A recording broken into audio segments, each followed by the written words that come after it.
guys, Ryan Fowler here with the Inner Game Group, Inner Masculine Live. Tim's here, Jordan's here. Very interesting episode today. We're going to watch a 4.5-minute clip by Dr. Gabor Mate, which is so dense with amazing information. And it basically, kind of proves certain aspects of what we do, because it talks about how our emotional health is and physical health, it's all connected. Our emotions are in our body. Our immune system is suppressed when our emotions are bad.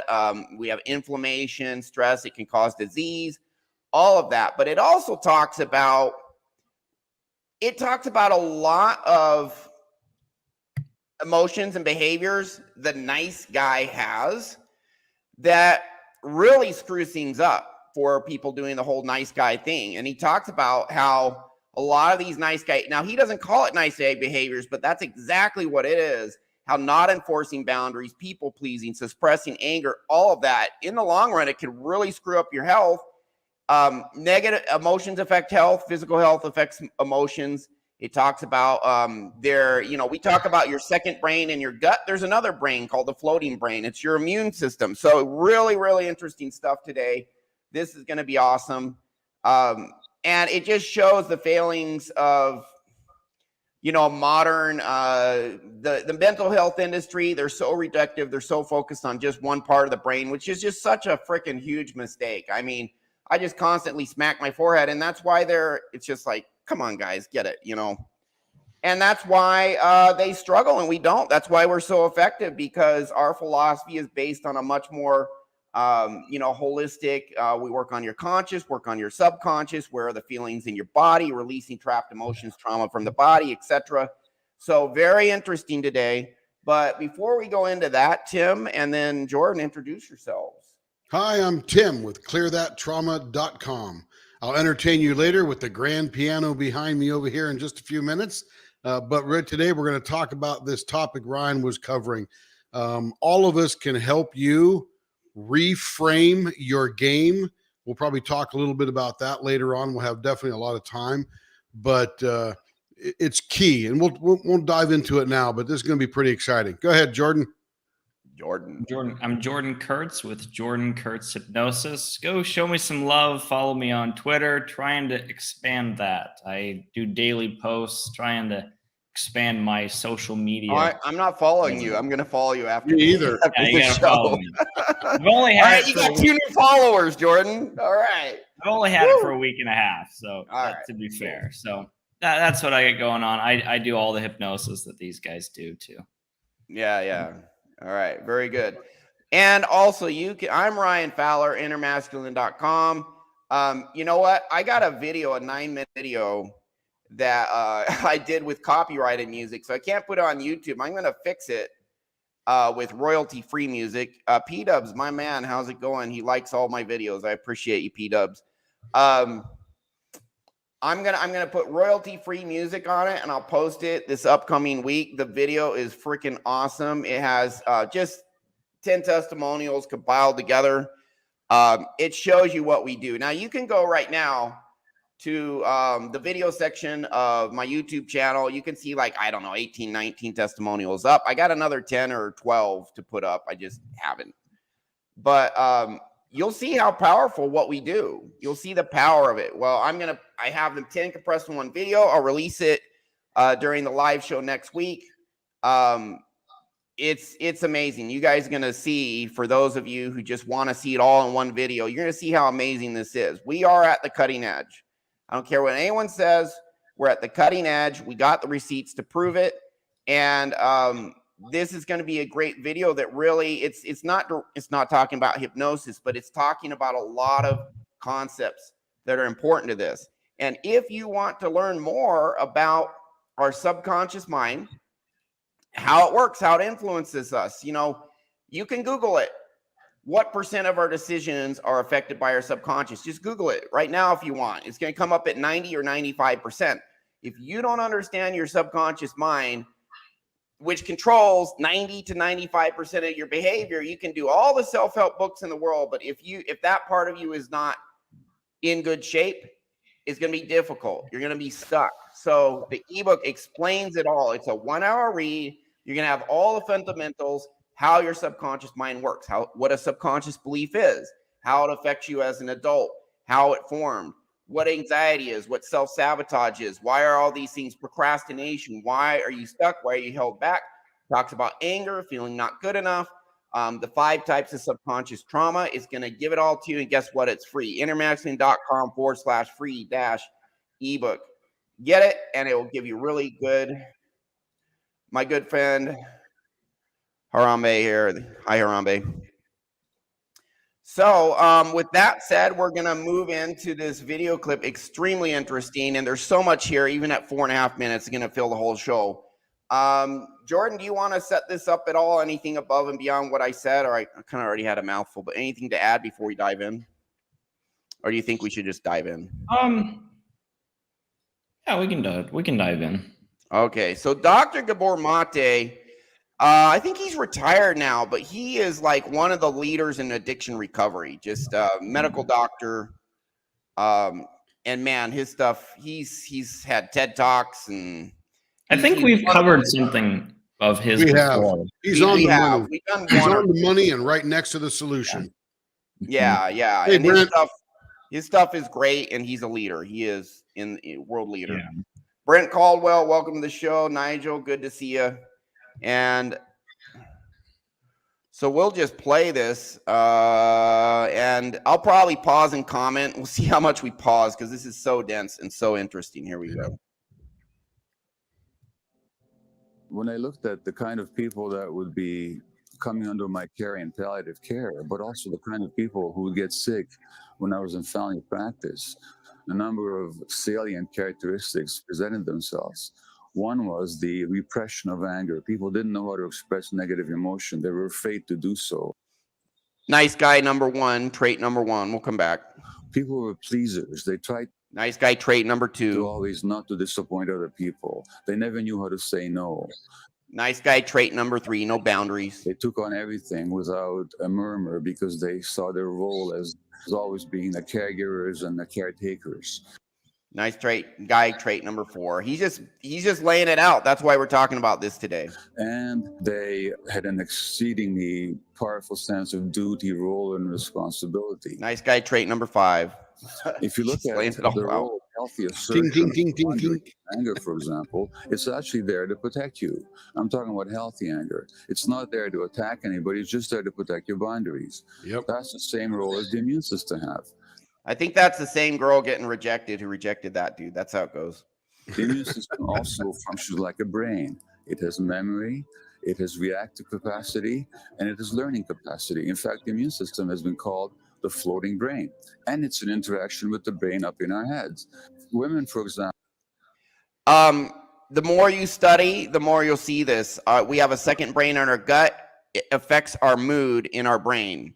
Same thing here. It all interacts. It all works together. We have multiple brains in us. Here we go. With breast We have neurons on our heart processing information on our heart. cancer who don't know how to express anger, they've been shown to have diminished activity of a group of immune cells called natural killer cells. Natural killer cells attack foreign bacteria, virus, and also malignant cells. In other words, they protect our boundaries. Women who don't know how to express their boundaries emotionally, they suppress their boundaries immunologically, and therefore they're more likely to develop disease. The same is true, of course, of men. So that the immune system is in constant interaction with our emotional responses. In another study with the immune system, you can pause it there if you want. Stress of examination were found to have diminished activity of their natural killer cells, these immune cells. I got to finish writing my comment to Harambe. Harambe's like, we love you, Ryan. And I'm like, I got to finish it. Thanks, Harambe. You just strengthened my immune system.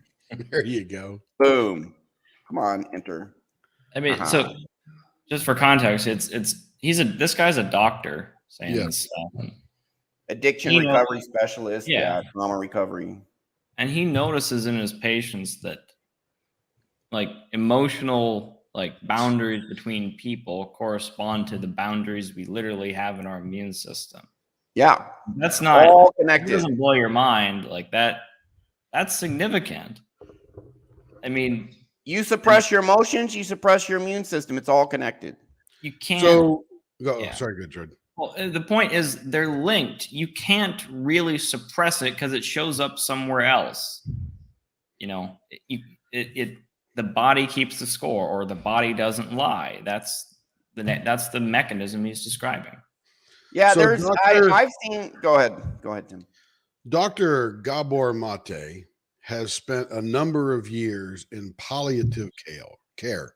Palliative care is end of life care. It's where he is taking care of people, making them comfortable as much as he can. And of course, as their doctor, he is talking to these people and he is trying to figure out why they ended up, because he is an addiction and a trauma specialist, and probably more on the psychological world of things than he is medical doctor side of things.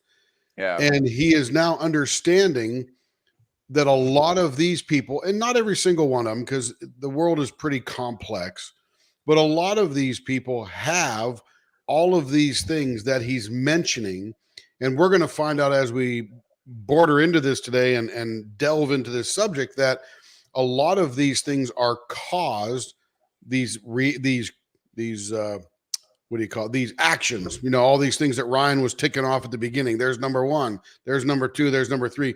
All those emotional responses to our subconscious trauma is what's causing us to act the way we do. In the long term, that's going to actually hurt ourselves because, and Gabor Mate is referred to Bessel van de Kolk's book on The Body Keeps the Score. So all of this trauma is stored and it affects the second brain, the immune system, your emotional system, and how you live and see yourself in society. And we'll get into that deeper. Yeah, and there's so many. So if you look at what's the current gold standard for mental health, it's cognitive behavioral therapy. And what they do is they focus on one part of the brain, your cognitive thought processes, and they're trying to fix your psychological health by focusing on this one part, which is a huge mistake. Huge mistake. Is it helpful? Yeah, but it's one piece of the puzzle. He's showing you all the other things you need to address. Now, I have a self-hypnosis program that's out, subconscious optimization system. I put the link in yesterday. I'll put it in after the show again today in the description and comments, etc.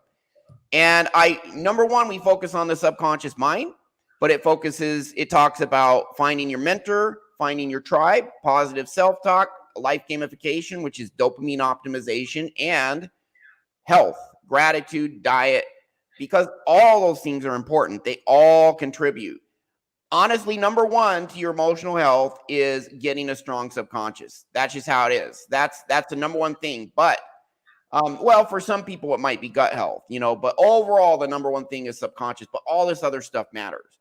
It all matters. So these professionals that are so reductive and they just focus on one thing and, one part of your body or brain or whatever, they're just making a huge mistake when they do that. And it's actually, women reject these nice guys. And honestly, kind of you see why they do it now, because it's really it's a really flawed way to live your life. It's a really suboptimal way to live your life that has all these problems that come with it. It's very unfortunate that our modern society teaches men to be nice guys. A lot of these nice guys, I was a nice guy. I wasn't just beta. I was like gamma, omega, whatever, just a total doormat because of my upbringing. It wasn't my fault. That's how I was taught.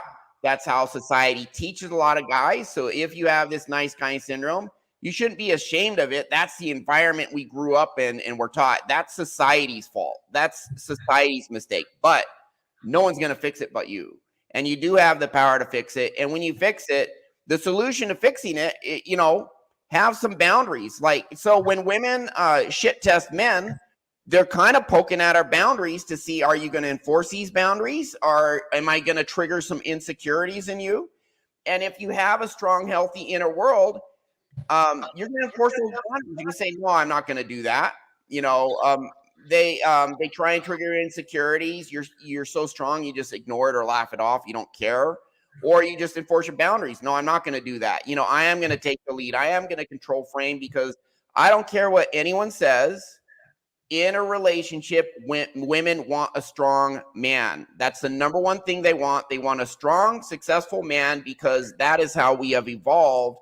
Women are physically weaker. Men are physically stronger. When women are pregnant for 9 months, they're not able to protect and provide. They need, or their capacity to do that is diminished.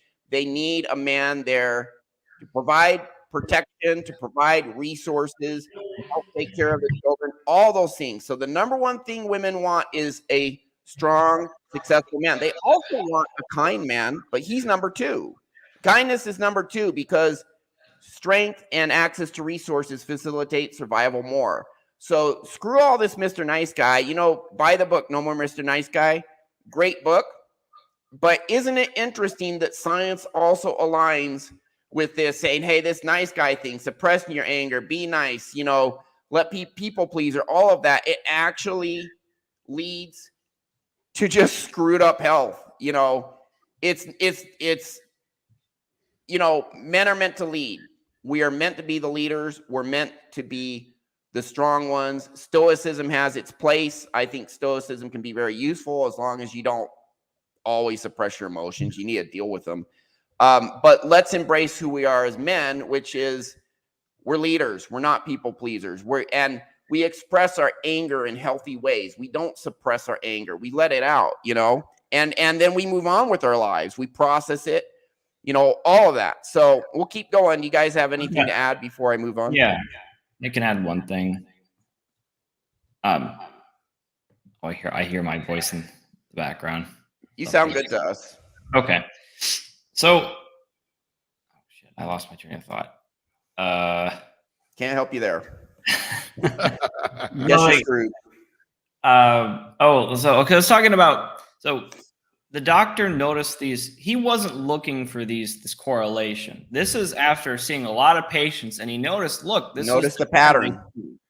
And so that's what's interesting to me, is that it was a very organic kind of discovery, that it wasn't, I don't even think it was bias. He just noticed that all these people that weren't able to set boundaries also had worse health.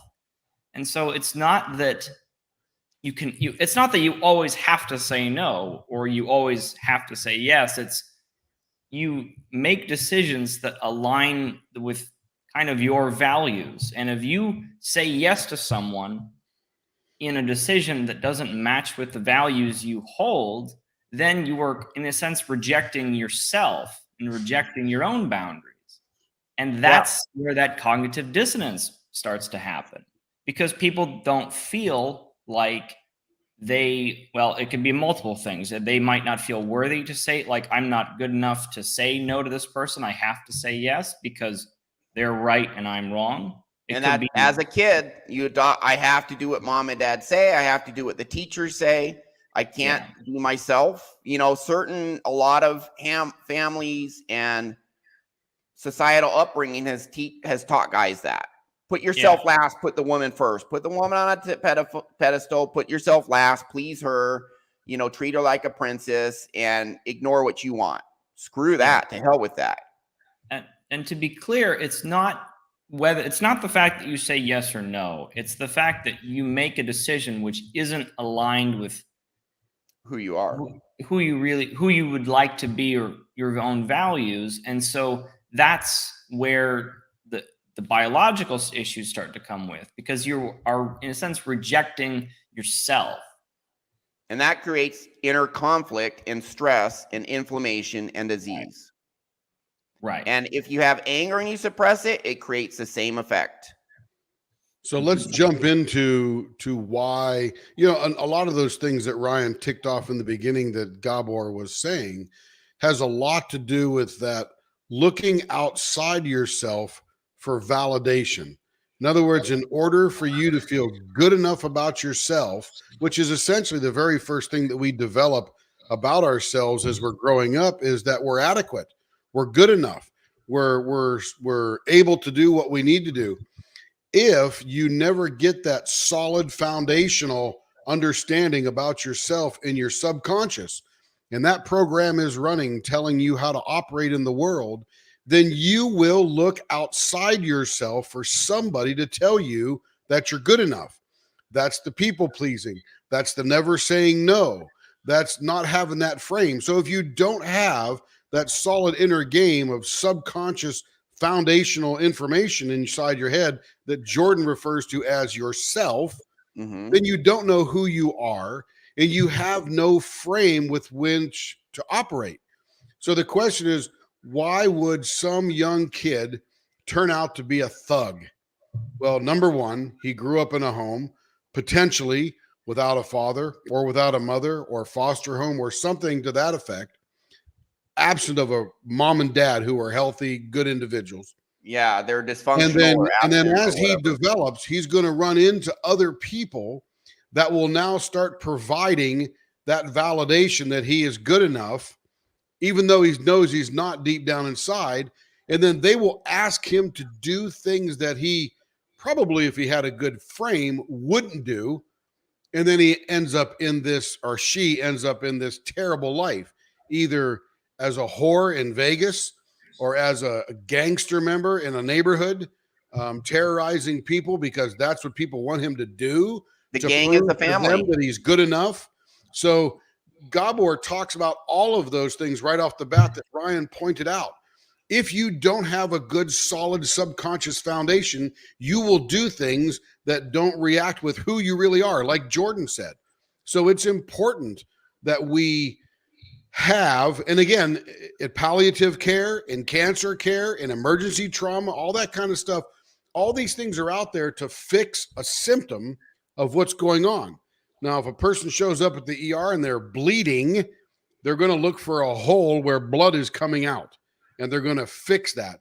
That's probably more root cause analysis than anything else happening in care around the world. When Ryan mentioned the cognitive behavioral therapy that happens everywhere in the world, they're going to talk about and try to figure out why this person feels this way, or why this person does this certain thing, or wants to kill themselves or self-delete, etc. It never really gets to the root cause of why.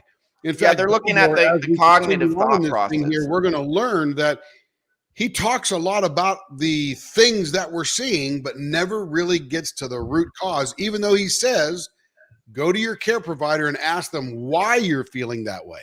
Go ahead, Ryan. Yeah. I pretty much said it all. We'll keep going. Cool. Thanks, Tim. Thanks, Jordan. Great comments. Is in constant interaction with our emotional responses. In another study with the immune system, medical students under the stress of examination were found to have diminished activity of their natural killer cells, these immune cells. But those students who were emotionally isolated were most likely to have diminished activity of their immune system. In other words, another fact that's important is our relationship with other people. And belonging. Los Angeles. Hey, real quick. 100%. Real quick. So I cannot be the only one who sees the irony in what he just said. Medical students. Yeah, medical students compromise their own health because of the way the program's set up. I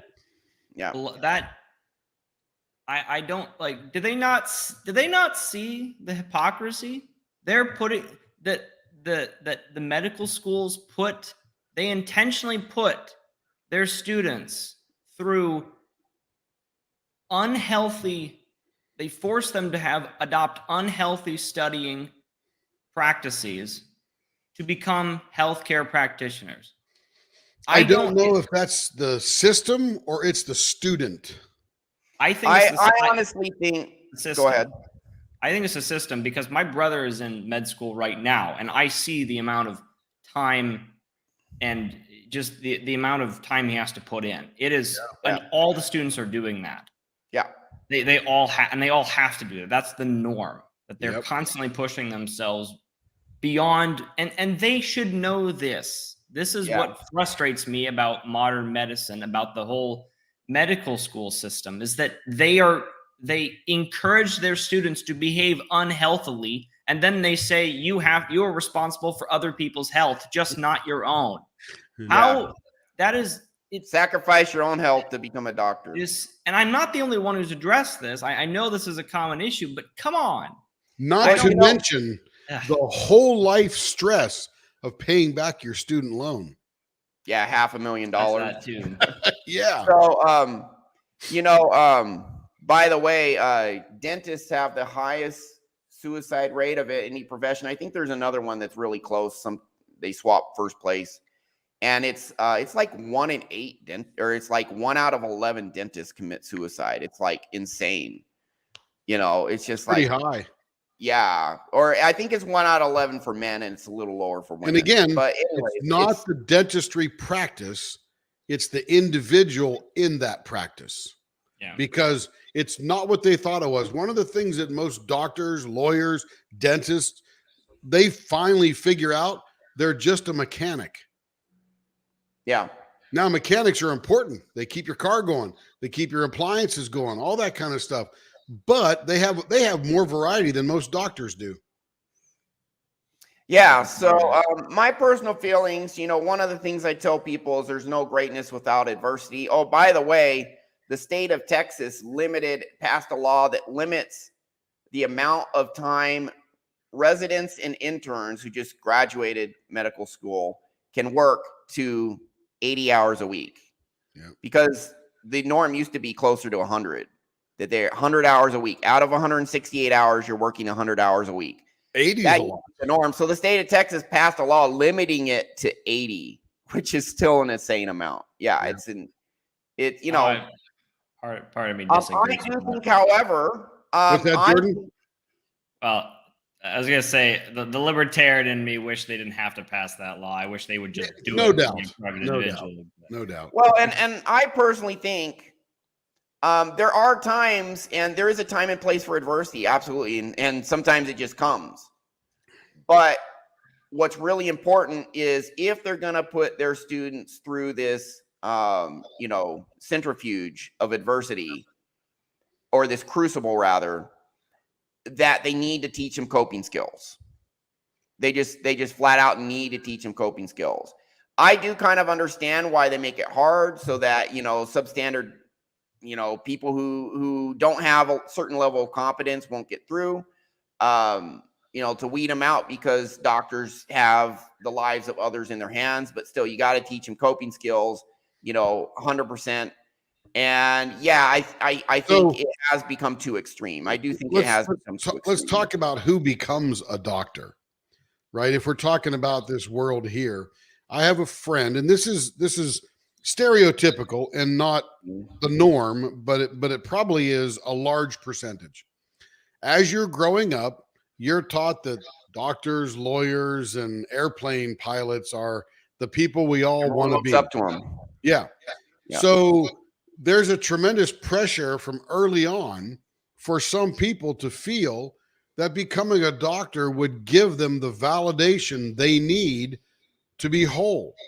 So now they get into this pre-med. Look at me. They tell their friends, I'm in pre-med. I'm so smart, so on and so forth. And then they get into post-med there, and they go to their residency and internship and all that kind of stuff.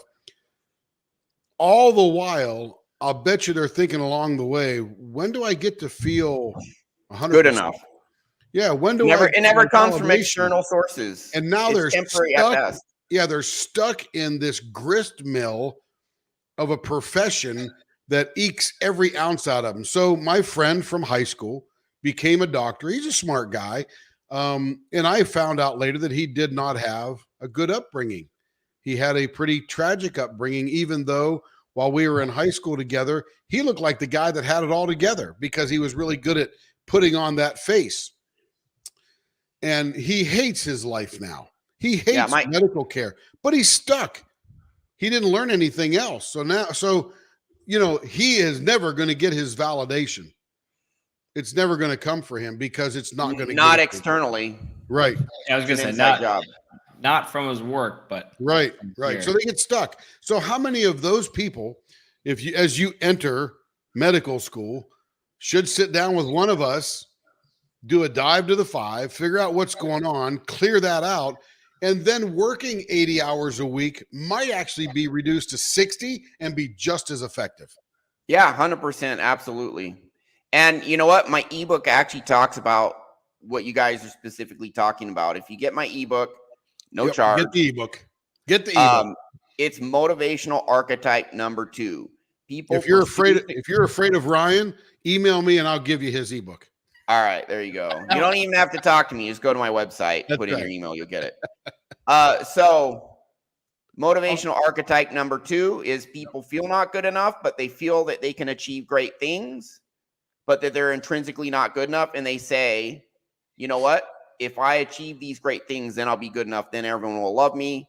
And so they are pursuing success in their mind to avoid the pain that's in them. This pain will abate. I will feel better. I will feel good enough when I get the success. And that's Kurt Cobain, Robin Williams, Marilyn Monroe. They get all the success in the world. They still feel terrible. And those 3 self-deleted. So external stuff doesn't fix it. You got to, by the way, Teresa Kuhn used to be like that. And she did a bunch of inner work and fixed herself. And she's, a radiant woman now, she was, I think, valedictorian or, became an attorney and did all this other stuff and still didn't feel good internally. She actually went inside and fixed that. Now she feels good enough, and she has for many years. So that's the real key. So a lot of these high performers, they are driven to this great amount of success because they have such a drive to just, I want to be accepted. I want to be loved. I want to feel worthy. I want to feel good enough. And their entire life is driven to get this success so that they'll feel that, and then they get that and it doesn't work. You got to go inside. Yeah. And they have stress and inflammation disease, all of that, high divorce rates, all of that. Yeah. We'll keep going. This UCLA psychiatrist, Dr. Daniel Siegel, has coined the phrase Oh, this guy, is that the hypnotist Siegel? Maybe not. I think it's another Dr. Siegel. There's a Stanford. I think Siegel's the guy that I sent the link on earlier. That might have. Oh, okay. Personal. Yeah, it's a different one. Neurobiology to indicate that our biology of our brains, but indeed of our whole bodies, is an interaction with our personal relationships. So how we express ourselves in those relationships, or how we suppress ourselves, has a lot to do with our health. The body has many ways of saying no. Almost any symptom, a stomachache, a back spasm, a headache, nausea, dry mouth, poor sleep, muscle tension. I'm talking about relatively minor symptoms. These are all ways of the body saying no.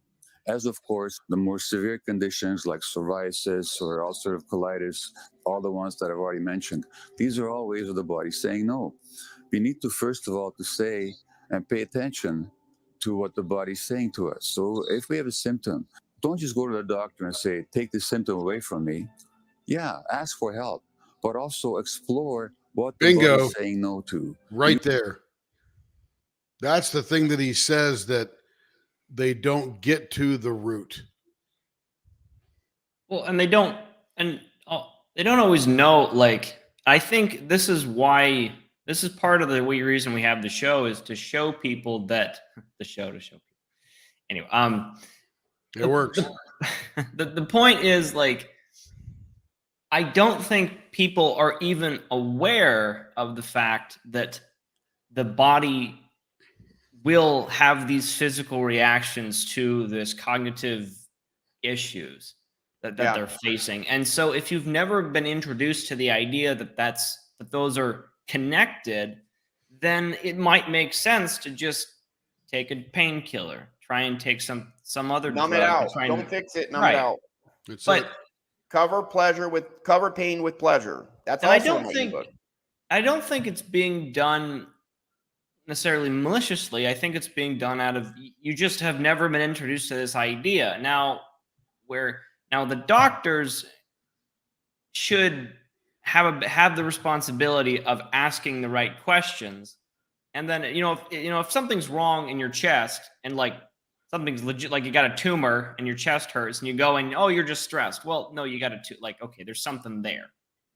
There are physical causes in the body, but you also have to pay attention to the cognitive side. Because if you don't, you're leaving a huge chunk of possibilities out. And Well, not just cognitive, Yeah. just every part of our psyche, subconscious. Yeah. I work on people's cognitive thought processes. That's part of what I do. It's not the most effective part, but it's definitely part. You do have to address it all. All right. So, oops, let's see. Hold on. Which one do I press to? There we go. All right, we'll keep going. All the ones that I've already mentioned. These are all ways of the body saying no. We need to, first of all, to say and pay attention to what the body's saying to us. So if we have a symptom, don't just go to the doctor and say, take the symptom away from me. Yeah, ask for help, but also explore what the body's saying no to. Usually you'll find that in your life you've taken on too much, you're suppressing yourself, you're trying to please others too much, you're living life along patterns that don't express who you really are. So the symptom. That is so huge right there. Go after what you want, and the real you is the best part of you. Embrace that. If someone has a prescription and it doesn't feel true to you, maybe you try it out. But if it keeps on rubbing you raw, then find something else until you find something that resonates with you, that's a match for you. Don't just do what others say you should do. You know, be true to who you really are deep down. Or the disease ought to be not just something that you want to get rid of. It ought to be the beginning of an exploration, an investigation of how you live your life and how you might possibly live your life differently.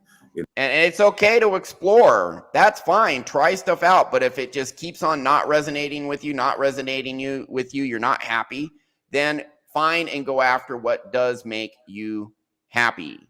If it's not working, abandon it. I mean, give it a good shot. If it's not working, abandon it until you find something that's right for you. So many people saying, do this, do that to be happy. And so many people, maybe it's right for them, doesn't mean it's right for you. Listen to your gut, because that's your internal world saying, this isn't right for me. Just like, oh, this food is making me sick. It's the same thing. Your gut, your internal world will tell you, this is a match for me, this is not.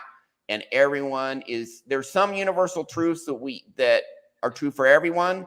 The majority of stuff is going to be dependent on who you are. In a more healthy fashion.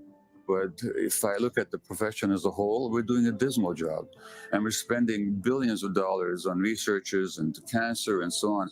That's never going to get us anywhere because we ignore the life stresses that very often. Let's pause there for a second. Sure. So I've watched a lot of Dr. Mate. And he's great. He brings up in one of his videos, I'm trying to find it because it was really, really strong. Mm-hmm. He said, and he was talking about breast cancer in women, that there is a genetic marker that predisposes breast cancer in women. In other words, you have a bigger chance of getting breast cancer should a bunch of other variables match up, and you'll get that cancer. That's right. Should. Right. Should. Now, they also looked at, and by the way, a large number of those women don't get it, but they looked at the women who have breast cancer by some big study, and they found out that a very small percentage of those women who had breast cancer actually have the genetic marker for predisposition, which tells you that the large percent of women that develop breast cancer are because of the things we're talking about in this show today and what he's talking about when the body says no. It's the lack of natural killing cells and all the stress and all the lousy inner frame or the lack of a solid subconscious foundation causes your body to store this trauma, and this trauma is now manifested somehow. And for some women, that happens to be breast cancer. Yeah, and I did a YouTube video a while back, and that YouTube video was on the surface doesn't tie into this, but it actually very much does tie into this. The YouTube video is called "It's Better to Lose the Woman Than to Lose Your Self-Respect." If she's not a match for you, or if she's disrespecting you, lose her. You know, that's saying no. That's a boundary right there. I don't like how this woman is treating me. She's flaking on me. You know, flaking, man, that's something else on that. I did another video on that. Yeah, but hey, this is a men's channel, so we're going to talk about women. Inner masculine, although, female listeners are welcome. 95% of this applies and helps women too. So I'm happy to help everyone. If a woman's treating you in a way that deep down you don't like, you're like, dude, she is not valuing me.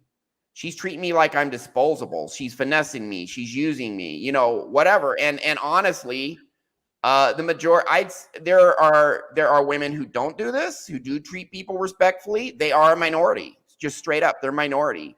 Good women are a minority. Are they out there? Yeah, absolutely. I know some. I'm associated with some, and I very much value these women.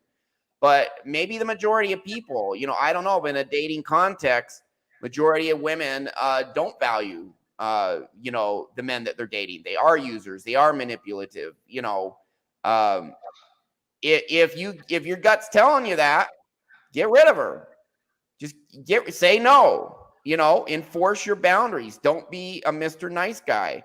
And hey, coffee date or a light date is great at first, because why spend $100 on a dinner if there's a majority chance she's going to be one of these women who aren't high quality, who don't accept and appreciate you. So it's like, all right, we're going to do, we start out with a coffee date. I'm not going to invest heavily until I make sure you are someone who respects me. Totally cool with that. And if they don't like it, fine. Doesn't matter. That's better it. to lose a woman Doesn't than matter. lose your self-respect. That is all about enforce your boundaries and realize you matter and treat yourself accordingly. And if it's not good for you, you don't need to please this person.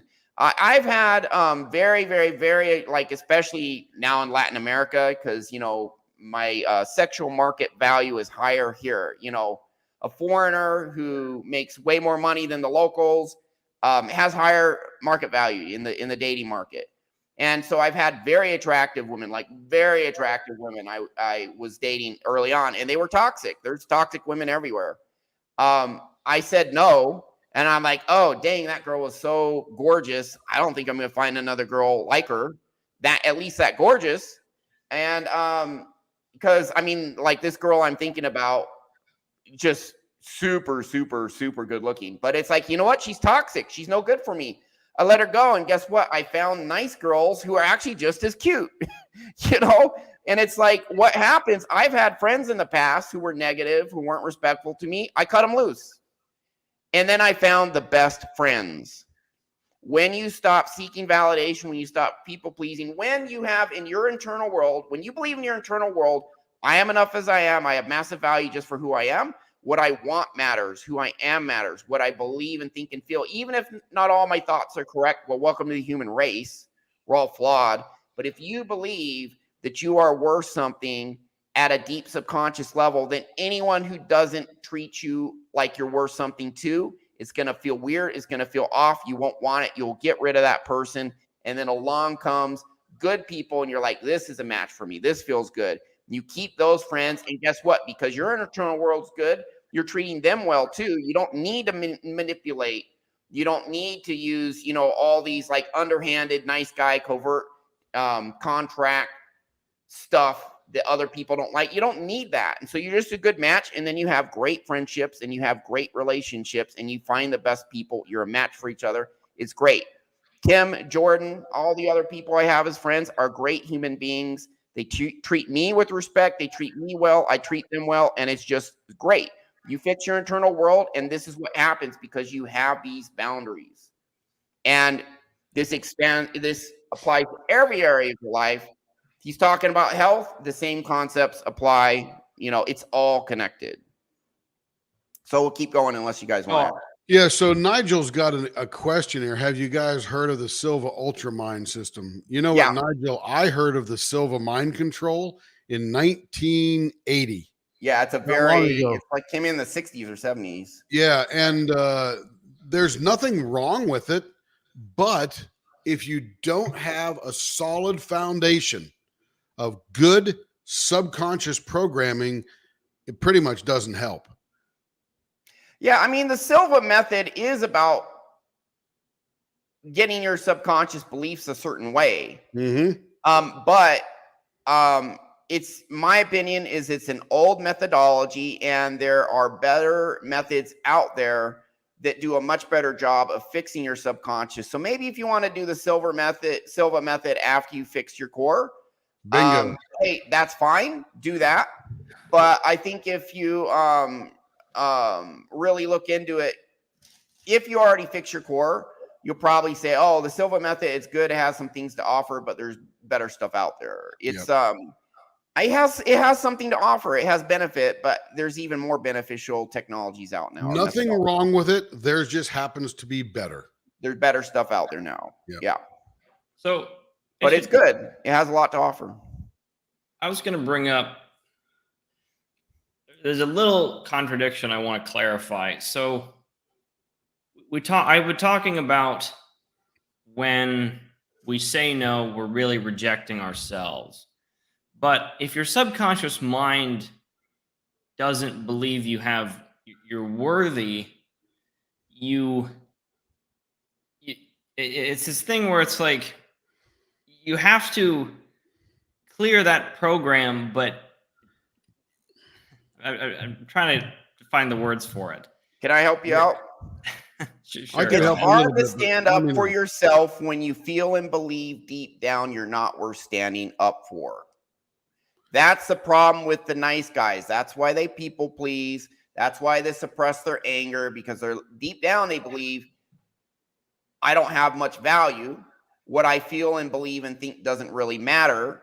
And if you don't feel good enough, we try and find other ways to feel good enough externally. I'm going to please this person. Then they're going to give me some appreciation and love because I was nice to them. And then I'll feel good enough. This is classic codependency. Nice guy syndrome is classic codependency. I don't know how to love and value myself, so I'm trying to get other people to love and value me. That's what's behind all these letting others validate your boundaries, everything. Well, maybe if I do, then they're going to accept me. I need acceptance. So if you don't give yourself validation, love, and approval, then you need it from the outside. Guess what? You just gave away your power because you rely on these people to feel good enough. You don't have the power to give it to yourself. And that puts you in a very precarious situation because now other people can take advantage of you. You bet. Now let's go. And then your boundaries. Let's go even to the core level, to what Ryan's talking about.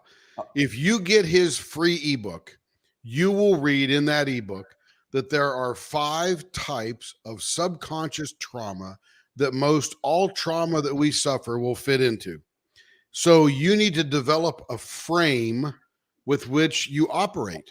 And that frame would be that 1, you are good enough and you know it deep down. 2, you deserve what you work hard for and you can achieve what you want to achieve. 3, you belong to a good, cohesive group that supports your growth, supports your ambitions, and doesn't tear you down. You also can feel safe or secure, or you do feel safe and secure. So if you've got those 4 things covered, you now can, as you grow, develop the frame of the things that you will do and the things that you won't do. And I won't get into the specifics of what all those are because there's a million things. The last is as you develop yourself and others.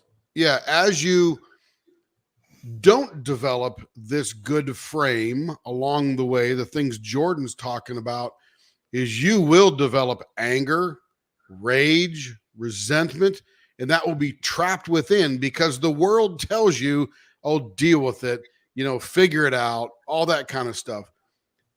We help you get back to, if you haven't had it yet, the subconscious platform or the foundation to allow you to now build your frame.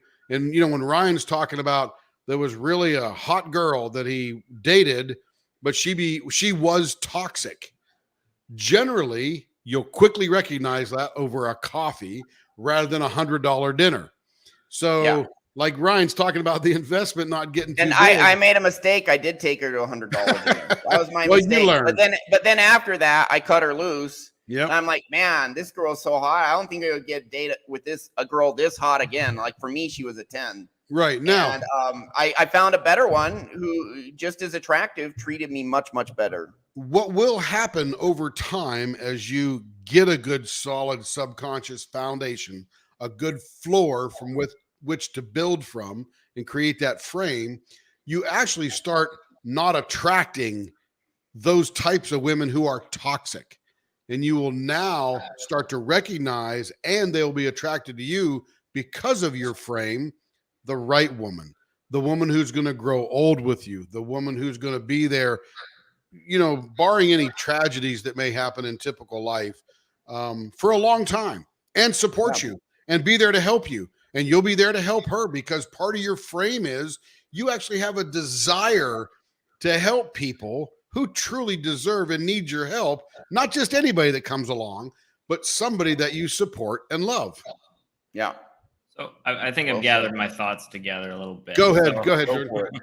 here's the analogy. It's like dirty water. It's like swimming through dirty water versus clean water, right? The water's always there, no matter what. So if someone asks you to do something, if you have these nice guy tendencies, these people-pleasing tendencies, there's gonna be, I would say, the lowest layer. You're like, I don't like it when I'm treated this way by this person. But you've got another layer above that, which is that dirty water, which says, I'm not worthy to be treated better. So part of you, your core knows that that's wrong, but the subconscious program is going, that's the way you deserve to be treated. So why my slogan, if you will, is end your limiting beliefs, is because you have to remove that layer which says, I'm not worthy. Because as babies, we all come into this world believing that we're worthy. There's no reason why we would think we have to, because we need the world to survive. And of course, we're a biological organism.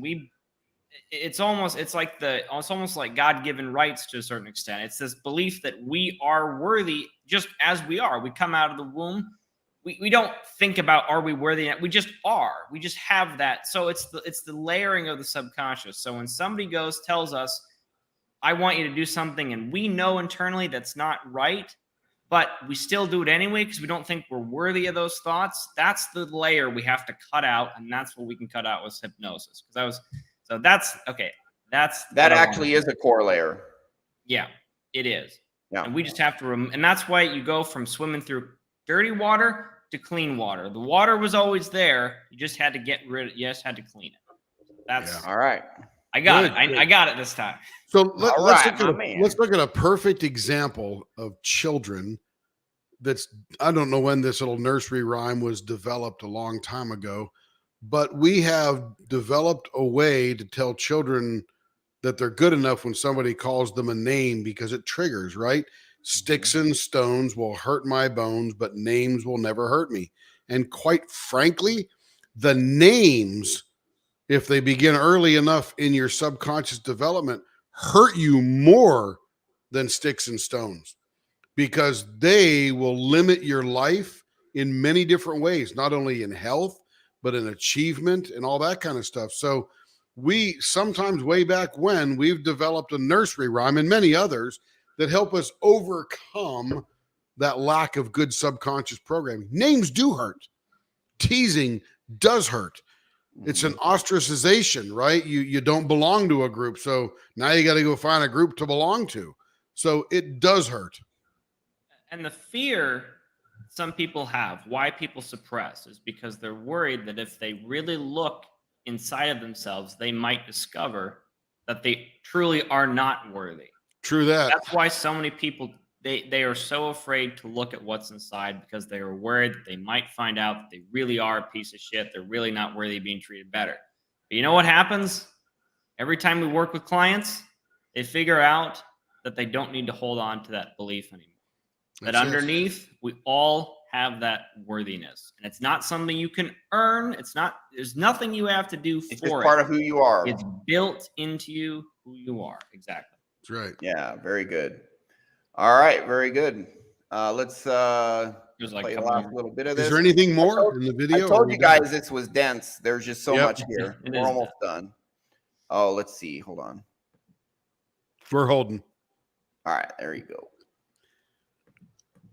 themselves cause, they certainly contribute in a major way to the onset of disease, but we're not looking at them, we're not dealing with them, and we're leaving people without the appropriate tools to restore their own health. Now, as he finishes that up, one of a really good video to look at later on would be the lady in California. What's her name again? Nadine Burke Harris, who's the attorney or the Surgeon General of California. Okay. And she has that one TED talk that talks about how adverse childhood experiences can limit or control your health in the future. Yeah, 100%. Well, if you remember one of our early videos that we did, we looked at trauma. And there was, do you remember the old guy who was talking, and he said that people who had these trauma markers from, you know, they had like 11 category or 15 categories of like your parents an alcoholic or an addict, you're physically abused, you're sexually abused. And he said people who had 6 or more of these, their lifespan was on average 20 years shorter than the average. Yeah. I think it was in the same video that she was talking about. Yeah. And massive effect on your health. And that was a pretty big study because that was 15,000 people they looked at. Yeah, but we don't just fix trauma. Here's a silver lining.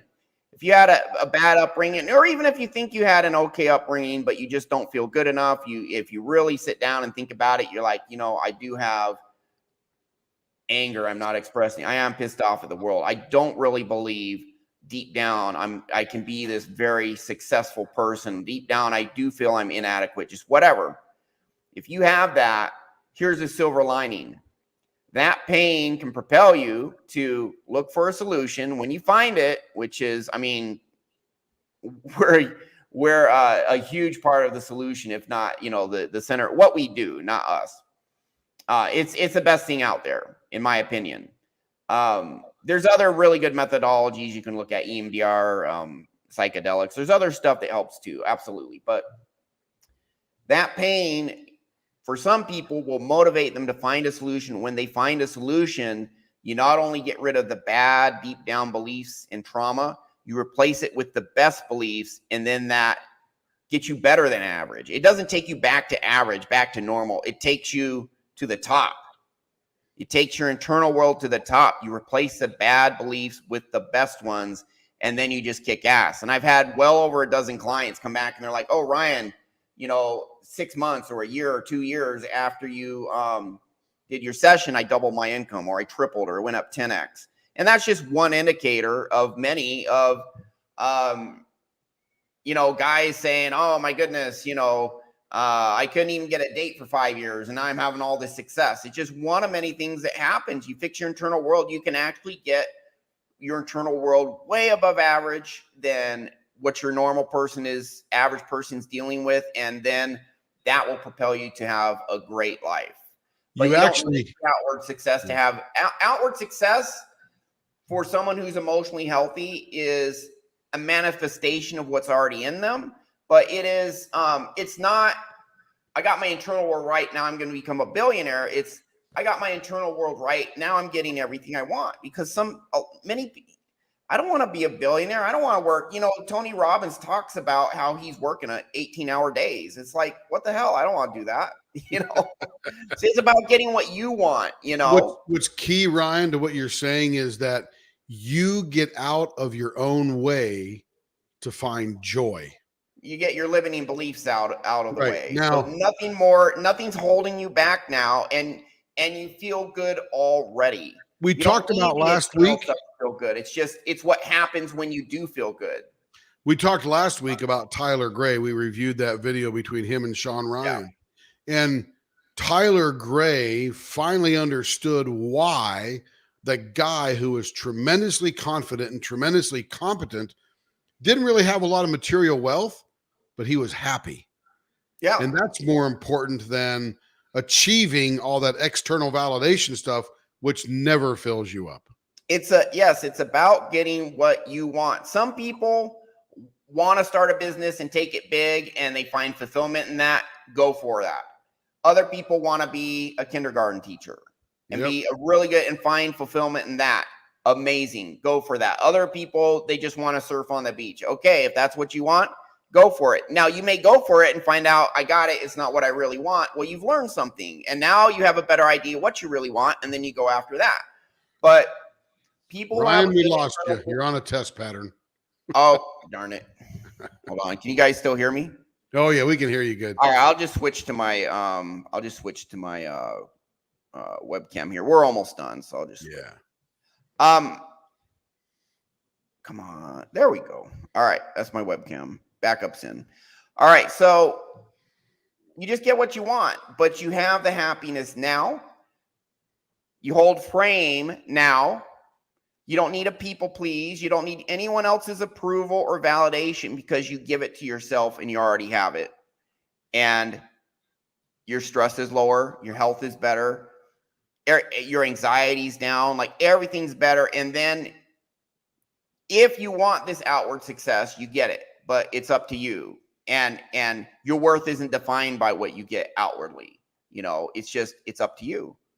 So, and then you can get it because you don't have these limiting beliefs. So that's our show for today.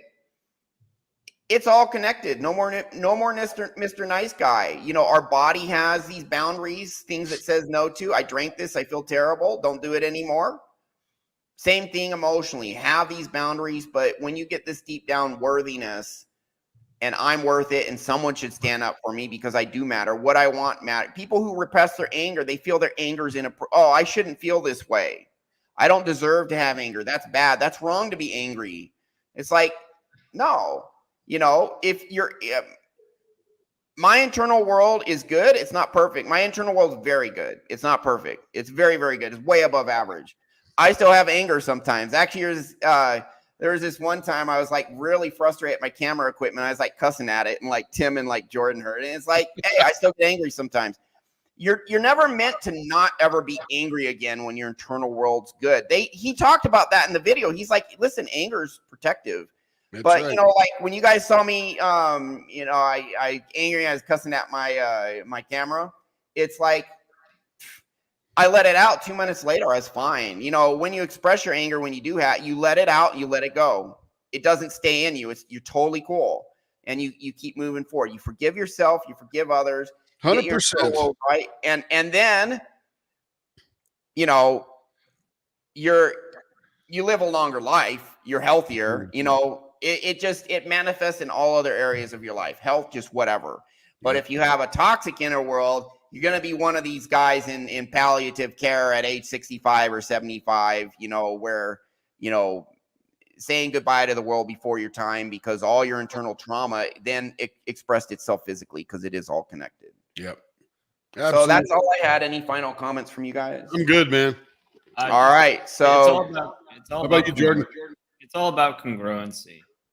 When you are unafraid to look at what's inside of you, there's nothing more powerful than that because all your actions and your beliefs are all congruent and you can just move through life without any dissonance and I'm not saying life is going to be like, you're always going to have struggles, but when you're congruent with who you are, you're not fighting with yourself.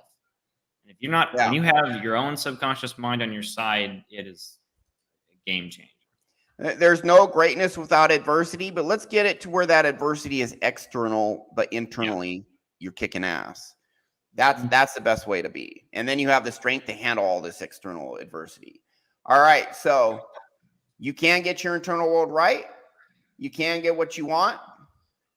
You can have a great life. Masculine mindset. You are very welcome. Masculine mindset. You can get all these things, the solutions out there. We can give you a big chunk of it. You can get it because you truly do have more power than you know. That's our show. Thank you.